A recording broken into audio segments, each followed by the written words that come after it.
This is, we think, a very special music community announcement that we've got for you here today. On Saturday, January the 29th, right here at the SCG, some of Australia's finest musical acts are performing a special charity concert called Wave Aid.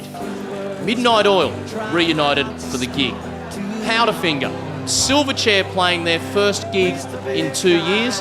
The geniuses behind Split Enz and Crowded House, the Finn Brothers, John Butler Trio will be there, Casey Chambers, Pete Murray, Missy Higgins, the Waifs, the latest Australian supergroup, the Rights, and drumroll confirmed just this morning, Nick Cave.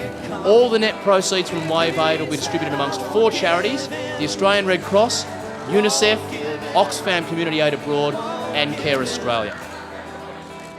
It's Yumi here on the verge of one of the rock events of the year, Wave Aid, and I've got 2 guys here that were instrumental in putting it together, Phil Stevens and John Watson. Apparently, Phil, it was your idea?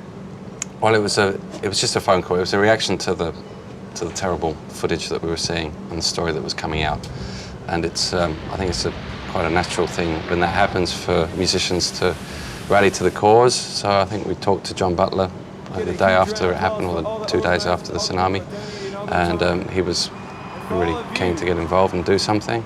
So the next phone call was to John Watson regarding his wonderful acts, Missy Higgins and Silverchair.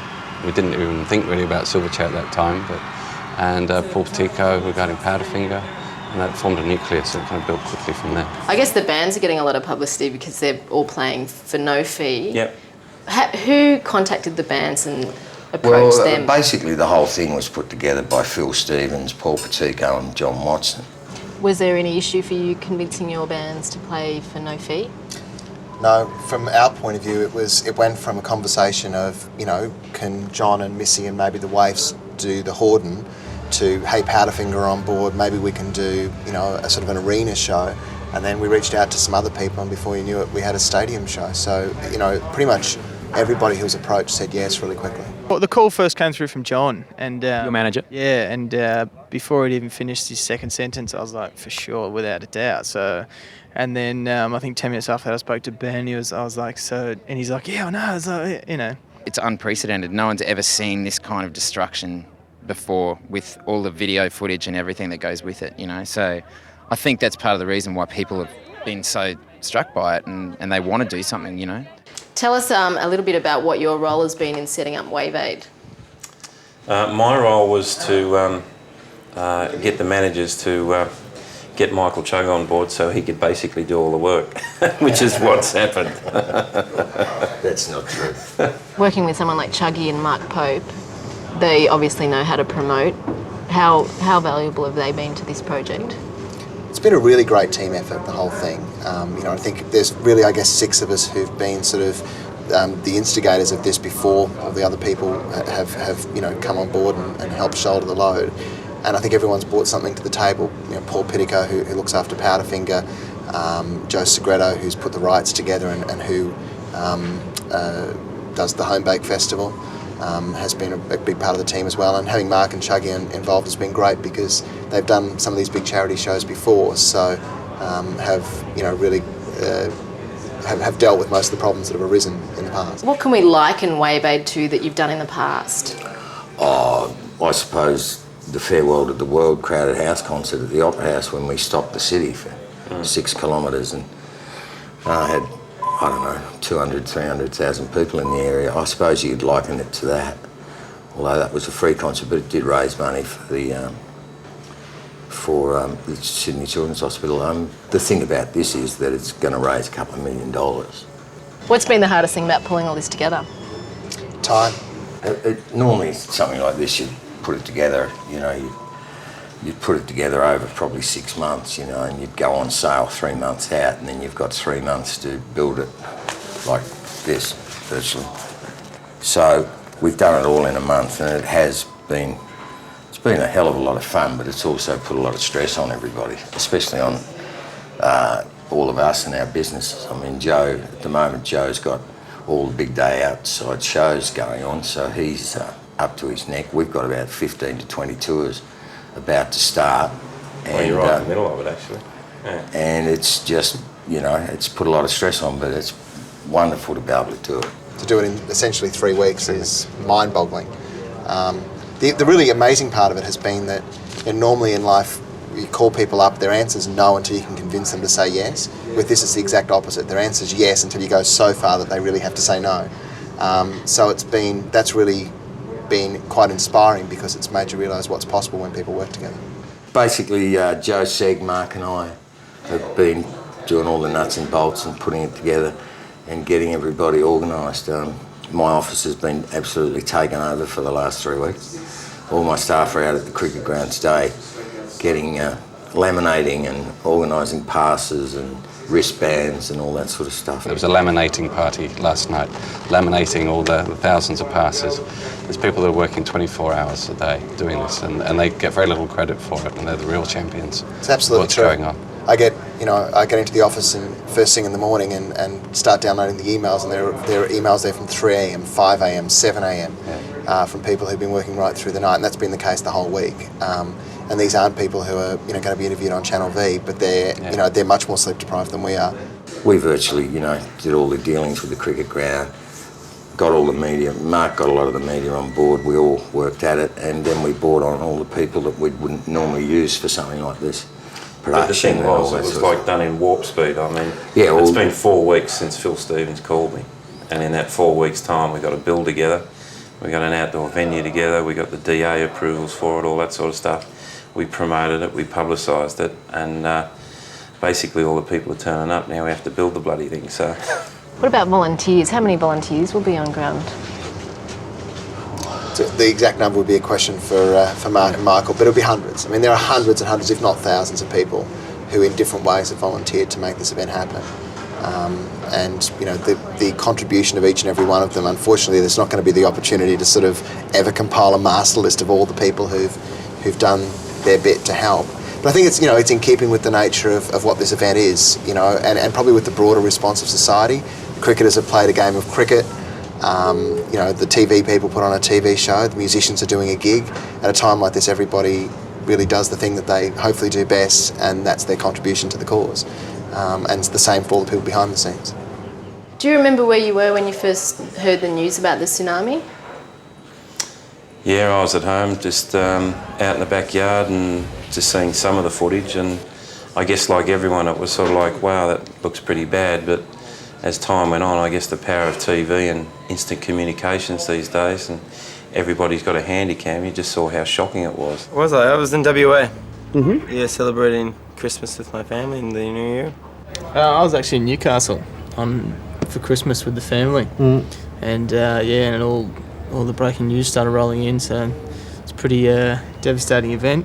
Yeah, I was having a holiday with my family on Magnetic Island, and we got the news while we were there, and then the phone call from Phil sort of 2 days later, which was the end of the holiday.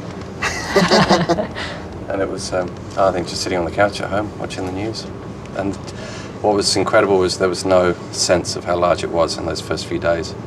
At the start, they were talking like 10,000 people death toll. That was the extent of it. And then over 2 days, it just started escalating.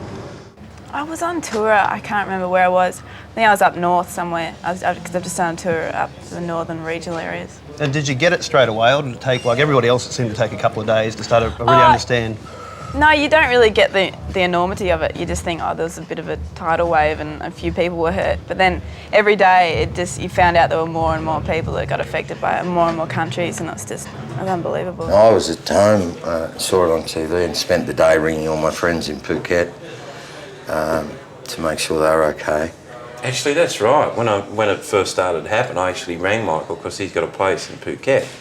And my first words to him are you alive? And he's like, yeah, I'm here in Sydney. I was supposed to go to Phuket, and my 14-year-old son decided he'd rather stay here and go surfing, so I cancelled the trip. But we would have been there and probably been on one of those beaches. So the extraordinary thing about it too, I guess, is that because so many Australians travel through Asia, there's a lot of people who've kind of been to these places and have a direct connection with with the places that have been so badly hurt. I mean, in Missy Higgins' case, she was just, in one of the worst hit parts of Thailand a few months ago. Me and my friend had just been, we had a couple of weeks off, me and my tour manager, and we just went to Thailand really recently. Wow. And within the last couple of months, to Krabi and down south to Ao Nang. And yeah, we went to some places that were really badly affected by it, and it's just really hard to believe that what we visited and what was just so picturesque and beautiful just is not really there anymore. A friend of mine's lost her family up in Kaolack. Another friend of mine lost his 3 houses right on the beach, things like that. Just made it out in his Range Rover with his family before it hit. Some terrible stories. Another one of my friends was sitting in his house in Patong and heard all this yelling and screaming, looked out the window and here's the water coming down the people and everything. So it was horrible, and to, it's just got worse and worse. So to be able to do this is really fantastic, and the great thing about it is that the money we raise will be used to build schools and rejuvenate villages and actually do that sort of stuff, because one of the things that the charities have made clear to us is that it's not about rice and medicines now, it's about reconstruction and getting people back into to living their lives again. So this money will go towards that, and I think it's fantastic. On the day when it all comes together with the Wave Aid concert, what's going to be the feeling on ground, do you think? I'm super looking forward to it. I mean, it's kind of, from our point of view, it's our ultimate gig, really. With the artists that you work with, along with the artists that you kind of really love and respect and admire over a couple of generations, really, of Australian talent. So it'll be a very special day, I think. I think it's easy to lose sight of what we're there for, and I really hope there's a sense of why we're there between the audience. I think that definitely between the artists. The artists have kind of in a way got the biggest heart of all, and they're going to relate to the real cause. It's like this is to make money to help a terrible situation in Southeast Asia, and I don't personally want to lose sight of that on the day, and I think it's going to be it will be quite easy to lose sight through the excitement of just seeing all these great bands and this great energy that's going to be in there. But I think it's going to be a very special energy, and maybe something quite different to what was a big day out the other day. I was on top of the Channel V tent looking down on the arena. It looked like something like the Roman Colosseum with all the gladiators that have ever fought each other in the same place at the same time. I don't think that will be the vibe at Wave Aid. I think it will be a slightly more solemn, but a celebration of people coming together and trying to help. Besides your own bands, what's the most exciting thing you're looking forward to on the day? For me, it's definitely Midnight Oil. I grew up with that band. When I was 15 years old, I crawled out the window of our house and crawled down the outside of the house to go and sneak into a pub to see them play. And when I worked at Sony, I was involved peripherally in their career, so to have them on board with this is an amazing thing for me personally. I also think that it's a wonderful opportunity to recognise their place in Australian music, that the attitude that they brought to their career, the non-commercialised, socially aware, humanitarian approach that they always had to the way that they made music and conducted themselves as people, is completely the spirit that inspired this event. And in a way, it's, while there are obviously a lot of musical differences within the bill, the spirit that inspired Midnight Oil is a similar spirit to that which I think has been carried forward by most of the other artists playing on this show. And so it's only fitting that they should be there to close the event and to have the recognition of what their legacy really is in this country. What about Midnight Oil? What's your tip on that, Phil? The tip on whether they're going to carry on or Yeah. this could be their last show. I don't think it's my position to say anything. I'm just pleased that they're coming back for this, for this one special show.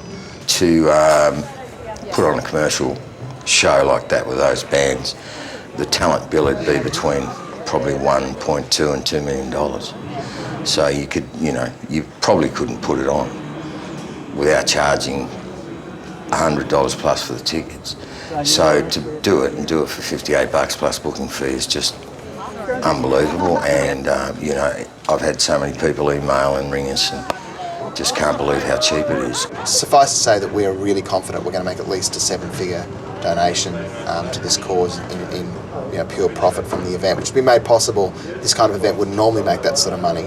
It's making that kind of money because everybody's doing it all the artists performing for free, the venues giving us the venue for free, there's production, there's so many people have come to the party to make this possible. So and that'll be reflected in the amount of money that's raised. Yeah, it's good that we get a chance to do today and contribute. I think everyone wants to do something for this, everybody wants to help in some way.